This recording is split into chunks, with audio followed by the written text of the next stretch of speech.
अस्सलामुअलैकुम जी। आगाज़ करते हैं अपनी सुबह का अल्लाह के पाक नाम के साथ जो बड़ा मेहरबान और नहायत रहम करने वाला है। अभी फ़ातिमा को उठाने के लिए खदीजा उसके बिस्तर पर आ गई है और इन दोनों को देखकर मैं ये सोचती हूँ कि अल्लाह ताला ने इतने छोटे बच्चों में भी ये एहसास देख ले रखा है कि ये मेरी बहन है। वरना मेरे पास जो बच्चियाँ काम करती हैं वो इनको बहुत प्यार करती हैं और खदीजा को तो सारा दिन साथ-साथ उठाए फिरती हैं।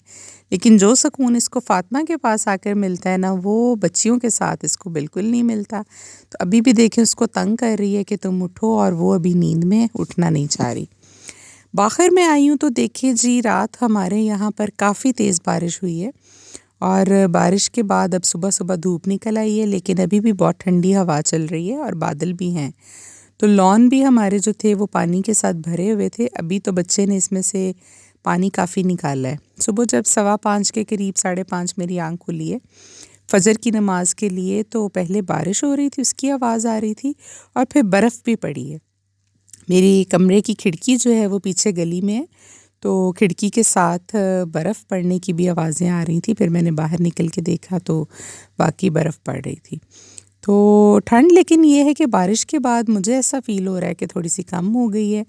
तो घर का काम-काज करवा रहे थे और साथ ही मैंने अपने हस्बैंड को भेजा था सुबह ही सुबह मंडी कि आप मुझे ऑफ़िस जाने से पहले मंडी से सामान ला दें। हमारा प्याज, आलू, लहसुन, अदरक सब ख़त्म हुआ था और मंथ का शुरू जब होता है तो फिर ये सारी चीज़ें जो हैं ग्रॉसरी और ये सारा सामान मुझे मंगवाना होता है। तो आज मैंने ग्रॉसरी भी करनी थी, लेकिन उससे पहले मैंने कहा चले पहले सब्ज़ियों वाला काम जो है वो सुबह-सुबह मंगवा के समेटते हैं, क्योंकि हमने बनाना था आज साग। साग का दिल चाह रहा था काफ़ी दिनों से। तो साग को अगर आप सुबह मॉर्निंग में मंगवाएँगे तो फिर ही आप पका सकते हैं, वरना फिर ये है कि ये काफ़ी टाइम लेता है और 5-6 घंटे तो लगते हैं इसको पकने में। और साथ ही वो ले आए थे कुछ फ्रूट्स भी, उनको माल्टे बहुत पसंद हैं और मैं भी बस कभी-कभार खा लेती हूँ, लेकिन खट्टी चीज़ें मुझसे नहीं खाई जाती। अभी हम बना रहे थे जी किचन में साग और बच्चियों को मैंने अपने साथ लगाया हुआ था और साग हम हमेशा इसी पे ही काटते हैं। ये जो आपको नज़र आ रहा है, हमारी ज़ुबान में तो इसको कहते हैं दाँत। आप लोगों का मुझे नहीं पता कि आप लोगों के यहाँ इसको क्या कहा जाता है। तो इस पे साग जो है वो अच्छे से काटा जाता है और छुरी के साथ जो साग है वो इतनी तेज़ी से भी आप नहीं काट सकते और इतनी नफ़ासत और सफाई से भी नहीं काटा जाता। और मेरी आदत ये है कि बेशक साग ने घुल जाना है, पक जाना है, लेकिन इसको अच्छे से बारीक से काटना चाहिए, उसको देखने में भी खूबसूरत लगना चाहिए। तो अभी हम बना रहे थे ये साग और इसके साथ ही पालक और बाथू। इसके बनाने का तरीका भी मैं आपके साथ शेयर करती हूँ। इसको आप काटने के बाद अच्छी तरह से वॉश कर लें, क्योंकि जड़ों में बहुत मिट्टी होती है और फिर आप इतना थोड़ा-सा पानी लेकर पतीले में या हांडी में या जिसमें आप बनाना चाहें ऊपर चढ़ा दें। जब पानी में बॉयल आ जाए तो आप इसमें वो जो साग आपने धोया हुआ है वो सारा अच्छे से धोकर डालकर मिक्स कर दें। हमने भी बारी-बारी पहले साग और पालक को धोया था और उसके बाद इसमें हमने डाला था जो बाथू और मेथी। उसको हमने अच्छे से वॉश करके अलग से डाला था। मैं बाथू और मेथी हमेशा अलग से कटवाती हूँ, इसलिए उसमें मिट्टी साग और पालक की निस्बत ज़्यादा होती है। तो फिर इसको तसल्ली कर लेना चाहिए कि जब तक कि 8-10 पानी इसको आप धो ना लें, तो वरना आपकी सारी मेहनत जो है वो ज़ाया जाएगी अगर इसमें ज़रा सी भी मिट्टी या कुछ भी आ गया तो। तो अभी सारा साग हमने धोकर डाल दिया था और इसमें जाएँगे सारे ही मसाले। मैं तो प्याज भी डालती हूँ, लहसुन अदरक भी डालती हूँ, हरी मिर्चें तो जाएँगी ही जाएँगी काट के इसमें काफ़ी सारी, और नमक, मिर्च और हल्दी, ये 3 चीज़ें इसमें साथ मसाले जाएँगे। कुछ लोग जो हैं वो मसाला ये नहीं डालते, इसमें नमक, मिर्च भी नहीं डालते और लहसुन अदरक और प्याज भी नहीं डालते। जब उसको तड़का लगाते हैं तो उस वक़्त वो उसमें ऐड करते हैं नमक, मिर्च। लेकिन मेरी आदत ये है कि मैं इसमें सारा कुछ डालती हूँ, क्योंकि एक तो इसमें होता कुछ नहीं है आप ज़ायका, तो इन चीज़ों के साथ ज़रा इसका ज़ायका बन जाता है और बाद में हम अगर चाहें तो लहसुन या फिर अदरक का तड़का इसको लगा लेते हैं। दूसरी तरफ जी किचन में बन रहा था अभी बच्ची सब्जियां काट रही थी, तो वो बनने लगा था चिकन मंचूरियन और एग फ्राइड राइस फ़ातिमा के लिए। और साग हमारा देखें जी 5-6 घंटे के बाद रेडी हो गया था और हाथ के घोटने की मदद से हम इसको घोट रहे थे। वैसे तो मेरे पास इलेक्ट्रिक भी है, लेकिन जो मज़ा इसके साथ आता है वो उसके साथ नहीं है। तो मैंने फिर बच्चों से कहा कि आप भी मेरे साथ हेल्प करवाएं, तो हम पहले इसको फ्री कर लें, फिर शाम में मुझे और भी कामों के लिए बाहर निकलना है। तो ये आटा इसमें हम डाल रहे हैं। कुछ लोग मकई का आटा डालते हैं घोटने के वक़्त और कुछ डालते हैं गंदम का। जो आपके पास अवेलेबल हो आप डाल दीजिएगा। तो साग तैयार हो रहा था और ये मेरा पार्सल आ गया है जी। मैंने एक दिन आपके साथ रज़ाइयाँ शेयर की थी जो मैंने मंगवाई थी। तो वो रज़ाइयाँ मुझे और चाहिए थी, तो 4 मैंने ऑर्डर की हुई थी। वो रज़ाइयाँ आज आ गई हैं, तो वो पार्सल भी मैंने आपको दिखाया है। अभी रूम में आई हूँ तो देखा है कि ये अलमारियाँ जो मेरे हस्बैंड के कमरे में है नीचे वाले पोर्शन में, वो बहुत ज़्यादा अनसेटल की हुई थी बच्चों ने, उसको सेट कराया और शाम हो गई थी ये सब काम करते-करते और अभी हम जा रहे थे जी ग्रॉसरी करने के लिए। देखिए हम स्टोर पर आ गए हैं, फ़ातिमा और खदीजा भी आ गई है। आज फर्स्ट है और मंथ की फर्स्ट को मेरी सबसे पहली प्रायोरिटी यही होती है कि हम घर की ग्रॉसरी कर लें, क्योंकि सारा सामान जो है वो महीने भर का ख़त्म हो गया होता है फर्स्ट तक। तो ये सबसे ज़रूरी चीज़ है कि सारी जो ज़रूरत की चीज़ें हैं वो हम ख़रीदें। तो हमेशा मैं अपनी ग्रॉसरी का स्टार्ट जो है वो साबुन और सर्फ़ से ही करती हूँ, क्योंकि ये सबसे ज़्यादा चलने वाली चीज़ है घर में। और हमारे तकरीबन 10 से 12 पैकेट किलो वाले जो हैं वो सर्फ़ के लगते हैं 1 महीने में, क्योंकि बच्चे भी हैं और चादरें भी वॉश होती हैं, बेडशीट्स भी वॉश होती हैं, कपड़े हमारे दिन में 2-2 मरतबा धुलते हैं, तो 10-12 पैकेट तो आराम से लग जाते हैं।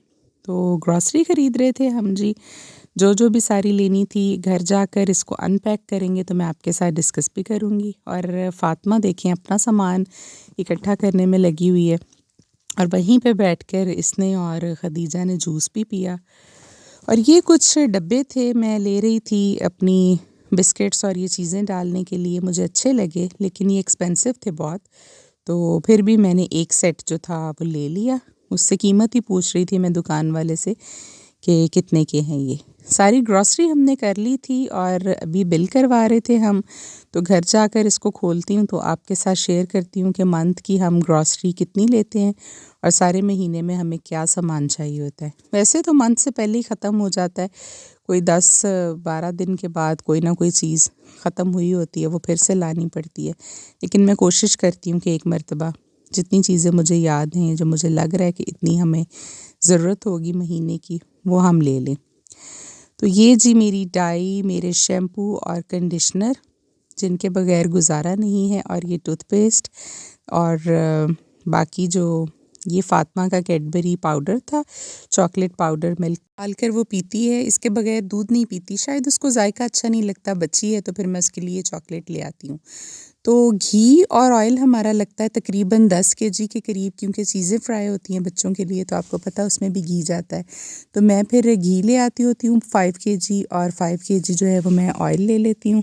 वो फ्राई करने के लिए ऑयल हम यूज़ करते हैं। वैसे तो हम अपने जो हस्बैंड के लिए मैं सालन बनाऊँ घर में, उसमें हम देसी घी यूज़ करते हैं, लेकिन इतना देसी घी पूरा नहीं कर सकते जितना कि हमें ज़रूरत होती है पूरे मंथ में, तो फिर साथ में हमें डालडा और ऑयल भी लाना पड़ता है। तो ये सारी हमारी ग्रॉसरी है जी। मैं सारी चीज़ें खोल के आपके सामने रख रही हूँ कि आप लोग भी देख लें और सुनाइए जी, आप लोगों के क्या हाल अहवाल हैं और क्या कर रहे हैं आप सब, और मेरे बताए हुए वज़ीफ़े और टोटके और जो मैं आपको बताती हूँ, इससे किसी को कोई फ़ायदा भी हुआ है कि नहीं। और कमेंट्स तो मुझे आ रहे हैं, और जो भी मुझे कमेंट करता है मेरी कोशिश होती है कि मैं उसके कमेंट का रिप्लाई ज़रूर करूँ। और साथ ही साथ आपसे ये रिक्वेस्ट फिर से करूँगी कि प्लीज़ हमारे चैनल को सब्सक्राइब कीजिए, और आप लोगों की सपोर्ट हमें चाहिए। इसके बगैर फिर हमारा चैनल किस तरह से काम करेगा। आप बहन भाइयों की सपोर्ट के साथ ही इंशाल्लाह ये चलेगा। और अगर आप में से किसी को किसी ख़ास वज़ीफ़े की ज़रूरत हो, किसी ख़ास मकसद के लिए, तो आप मुझे वो भी बता सकते हैं कमेंट करके। मैं कोशिश करूँगी कि अगली वीडियो में मैं उसके बारे में बात कर सकूँ, जितना इल्म मेरे पास है वो आप लोगों तक भी पहुँचा सकूँ। और इसके अलावा कोई और भी मसले मसाइल हों तो आप ज़रूर बताइएगा। तो ग्रॉसरी सारी हमारी हो रही थी जी अनपैक, और यही ग्रॉसरी मैं कोई 20-25 हज़ार में ख़रीद लेती थी, आज से कोई 1 साल पहले की बात है। लेकिन अभी ये डबल पे पहुंच गई है, तकरीबन 50,000 लग जाता है इस पे, क्योंकि ज़रूरत की सारी चीज़ें जो हैं वो इनके बगैर हमारा गुजारा नहीं है। जो भी लिया है ये सारी ही ज़रूरत की चीज़ें हैं, कोई भी चीज़ इसमें एक्स्ट्रा नहीं है। तो अब बच्चे भी हैं माशाल्लाह, उनका भी ख़र्चा है साथ में, वो भी ऐड हो गई हैं। इससे पहले ये था कि मैं अकेली थी और मेरे हस्बैंड थे, हमें इतनी चीज़ें नहीं चाहिए होती थी। तो फिर मुलाजिम भी हैं घर में 4-5 और उनका भी खाना बनता है 2 टाइम 3 टाइम, तो फिर चीज़ें तो सारी की सारी चाहिए होती हैं। और ये वो हैं कंटेनर जो मैं एयर टाइट जार्स लेकर आई हूँ, लेकिन इनकी प्राइस बहुत हाई थी। ये बड़ा वाला जो था ये 1700 का मिला मुझे, उससे छोटे वाला 1400 समथिंग का था, और ये जो सबसे छोटा वाला था ये 1250 का था। लेकिन बने हुए थे ये क्रिस्टल की, प्लास्टिक के, अच्छे थे। अगर ज़मीन पे गिरें भी तो टूटने से बच सकते हैं, इसलिए मैंने शीशे के नहीं लिए। तो इनमें ये है कि मैं अपनी फ्रिज के ऊपर इनको रख दूँगी, तो अगर कोई बिस्किट्स बचते हैं या आपकी कोई और खाने वाली चीज़ आपने रखनी हो सेव करके, तो वो इसमें आप रख सकते हैं अच्छे से।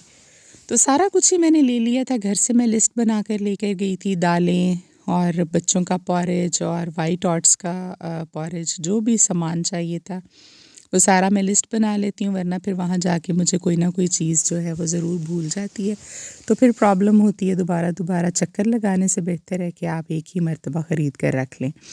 तो इसके बाद इसको मैंने सेटल कराया सारों को अलमारी में, और एक अलमारी नहीं बनाई हुई मैंने ग्रॉसरी की, डिफरेंट अलमारियाँ रखी हुई हैं, जिसमें कुछ चीज़ें तो हैं जो कुछ दिन बाद काम आनी है। वो हम फ़ातिमा के रूम में एक अलमारी बनाई है हमने लॉक लगा कर, तो उसमें हम रखते हैं। कुछ मैं अपने कमरे में रखवाती हूँ। तो ये सरसों का तेल और रुई भी मैंने ली थी, जो कि हम दिया जलाते हैं जुमेरात को, उसके लिए ज़रूरी है। और साथ ही मैं अपनी मंथ की पूरी दवाइयाँ और खाने वाली जो भी मेरी पूरे महीने की मेडिसिन होती है, मैं वो भी ग्रॉसरी के साथ ही ख़रीद लेती हूँ। ये बायोटीन है, मेरे हस्बैंड ने ख़रीदी है, और ये फोटोनिक मैक्स शैम्पू है एक बालों के लिए। कहते हैं कि मेरे बाल बहुत उतरते हैं और मैं ये लगा रहा हूँ, तो उन्होंने भी अपना सामान साथ ख़रीदा। ये मेरी ब्लड प्रेशर की दवाइयाँ थी, हार्ट बीट तेज़ हो जाती है उसकी मेडिसिन थी, और ये जो बाकी की मैं फॉलिक एसिड वगैरह खाती हूँ, ये भी मैंने सारी चीज़ें इकट्ठी परचेज़ कर ली थी। फिर पूरा महीना मुझे कोई टेंशन नहीं होती। और ये फ़ातिमा का भी सामान मैंने कहा आपके साथ डिस्कस कर लूँ, आपको दिखा दूँ, शेयर कर लूँ कि देखें वो भी अपना सारा सामान जो वो इकट्ठा करके लाई है, लेकिन उसका सामान 1 दिन का ही है। हम लोग तो पूरे महीने का ये लेकर आते हैं, लेकिन वो जितना भी ले आए बस उसका वो 1 दिन या मैक्सिमम 1.5 दिन गुज़रता है। तो दोनों बहनें मिलके खा लेती हैं, और फिर अगले दिन उनको यही होता है कि हमने दोबारा बाहर जाना है। और मैं भी ये करती हूँ कि मेरे आस-पास में करीब में कोई रिश्तेदार यहाँ नहीं रहते इस सिटी में, तो फिर मुझे होता है कि चलें, और तो कहीं इन्होंने जाना नहीं होता, तो इनको बाहर ही शाम को गाड़ी में घुमा फिरा दिया जाए, या फिर ये अपना सामान ख़रीद लें, खुश हो जाएँगी इसी से। कभी-कभार लाहौर ले जाती होती हूँ, मॉल शॉल घुमा लेती हूँ। आज मैं वॉक के लिए लेट हो गई थी काफ़ी, तो जहाँ पे मैं स्टेडियम में वॉक करती हूँ, वो जब मैं गई तो बंद हो गया था 7:30 के करीब ना। तो फिर अपनी वॉक मैंने आज की, यहाँ एक पार्क है सिटी में ही, तो वहाँ पर, और घर आकर मुझे याद आया कि दिया तो जलाया ही नहीं हमने, आज जुमेरात थी, तो अभी मुझे याद आ गया, तो मैंने अभी इसको जला दिया। और जी, आज तक की रूटीन सिर्फ़ इतनी ही जितनी आपके साथ शेयर कर ली। अभी चाहूँगी आपसे इजाज़त कल तक के लिए। अपना ख़्याल रखिएगा। अल्लाह हाफ़िज़।